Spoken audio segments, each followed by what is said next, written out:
terus tiap selama 1 bulan untuk signifikan. Nanti bekam itu malah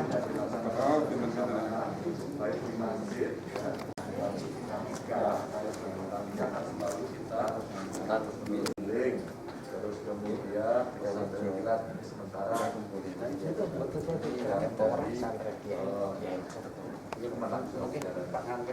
kita tadi bersepakat dengan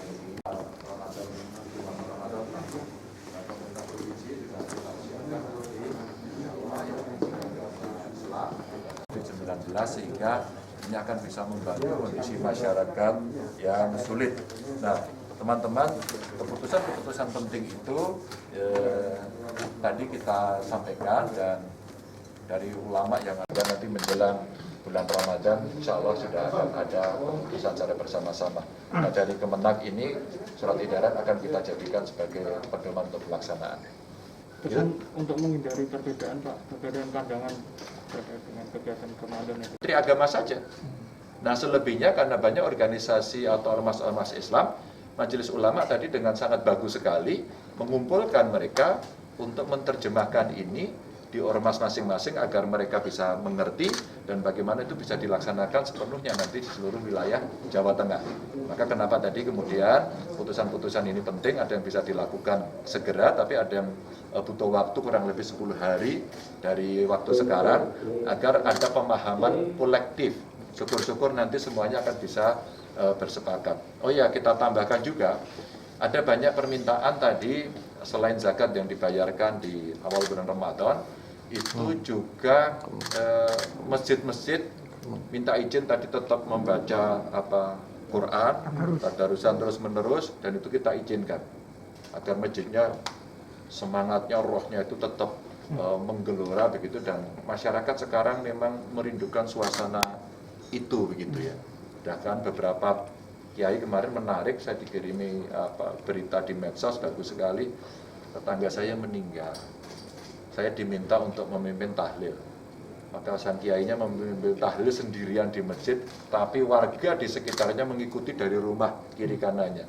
Ini sebuah cerita mengharukan, tapi dengan semangat yang luar biasa, dan semangat untuk berdoanya juga menurut saya sangat hebat lah itu. Ini cara-cara yang barangkali menjadi kearifan lokal dari masing-masing untuk melakukannya. Kita belum ngomong sama saya. Iya. Belum. Apa dampak corona buat di sektor ekonomi bagaimana Pak? Saya kira sudah boleh melihat IG saya. Ya. Kemarin sudah kita sampaikan beberapa keputusan, terutama yang terkait dengan insentif yang diberikan oleh pemerintah. Bagaimana reschedule atau penjadwalan ulang utang di bank sudah bisa dilakukan. Silakan masing-masing nanti berkomunikasi dan OJK sudah membuat aturannya. Dan hari ini sudah dikeluarkan juga aturan tentang leasing. Nah, leasing ini kan banyak nih. Masyarakat di bawah pada nagih semuanya begitu ya. Ini OJK sudah membuat ketentuannya dan mudah-mudahan nanti semua akan bisa mengakses itu melalui nomor-nomor telepon yang sudah diberikan oleh OJK sehingga konsultasi bisa dilaksanakan, dan kami minta perusahaan-perusahaan leasing tolong taati soal ini. Jangan membuat masyarakat menjadi lebih susah ya kondisinya, karena semua sudah diatur oleh pemerintah. Kami mohon betul untuk dibantu pelaksanaannya. UKM sekarang kita kumpulkan semuanya, yang persoalan ada berapa, dan ada jaring-jaring pengaman yang nanti kita siapkan untuk UKM. Terus kemudian yang kena PHK, kita sudah siapkan kartu prakerja. Di Jawa Tengah alokasinya cukup banyak, pendaftarnya masih sedikit, maka sebentar lagi Dinas Tenaga Kerja akan merespon itu dengan cepat. Beberapa perusahaan malah sekarang men-switch produk-produknya, khususnya yang garment itu memproduksi APD dan memproduksi masker. Bahkan beberapa di antaranya tadi saya dihubungi malah mau disumbangkan gitu.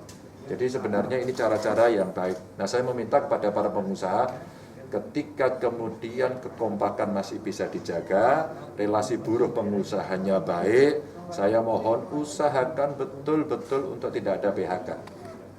Bicarakan secara internal, apakah mungkin pengurangan jam kerja, apakah mungkin dari sisi pendapatan yang sekarang lagi drop itu bisa dipakai sebagai satu aturan baru. Bagaimana kemudian pola penggajian dan berapa besarannya. Sehingga musyawarah ini menjadi penting untuk sama-sama bisa menjaga dan merasakan kondisi yang sulit ini. Kenapa? Rapid testnya kita jalan, ada 2 kolom yang bisa kita lakukan, 1 kolom yang dilakukan oleh rumah sakit dan Dinkes. Ya. Sekarang masih berjalan terus-menerus. Tidak salah kemarin sudah ketahuan beberapa yang aktif. Pak Yuli berapa Pak Yuli? Hasil rapid test?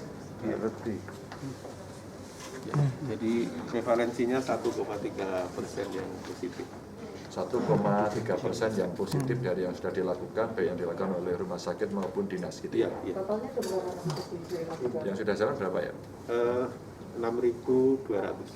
6.200-an sudah dilakukan tes ya? Iya. 40 berapa itu kira-kira? Yang dilaporkan yang hasil tesnya baru 3.500, yang positif 53. 53, sorry. Sudah berkembang 53. Nanti pemudik akan dilakukan rapid test juga, Pak? Enggak sih, isolasi. Isolasi. Pak, realokasi. Kenapa? Perkembangan terakhir ya belum ada ya, semuanya pokoknya kalau pulang diminta diisolasi. Dan sekarang yang jalan di lapangan adalah beberapa desa membuat isolasi, tempat isolasi khusus, yang lain isolasi mandiri yang ada di rumah, dikontrol oleh bidan desa, dikontrol oleh dokter puskesmas, RT, RW, Kades semua lagi bergerak dan ini memang lagi kita gerakkan di tingkat desa. Dananya boleh dari alokasi dana desa? Boleh. Boleh, Pak. Boleh. Ya. Ya. Pak, soal pendidikan tadi Pak, yang siswa tidak jenuh terkait dengan Oh iya, ya gurunya jangan kasih PR banyak-banyak. Kalau kita mau belajar daring itu bukan berarti guru memberi tugas ngantek kelenger, jangan. Ya sekarang mesti dididik dengan cara yang menarik, prosesnya menyenangkan. Udah deh, siswa pelajar dikasih PR tentang COVID-19 aja. Apa itu COVID? Bagaimana cara mencegahnya? Bagaimana kamu membersihkan rumah, makanan, sayuran yang mengandung buah-buahan agar staminamu baik? Membuat video aja. Atau barangkali boleh kok guru kasih apa kegiatanmu di rumah bersama orang tuamu. Itu juga mendidik karakter. Nggak usah yang harus formal seperti di kelas gitu. Guru harus kreatif dan jangan bikin siswanya tambah stres gitu ya. Jadi ini bisa disampaikan, bukan ditambahi dengan tugas-tugas yang kemudian numpuk, bahkan tugasnya ada yang mendorong siswa keluar rumah. Nah ini bahaya. Nggak usah, gunakan aja potensi yang ada di dalam.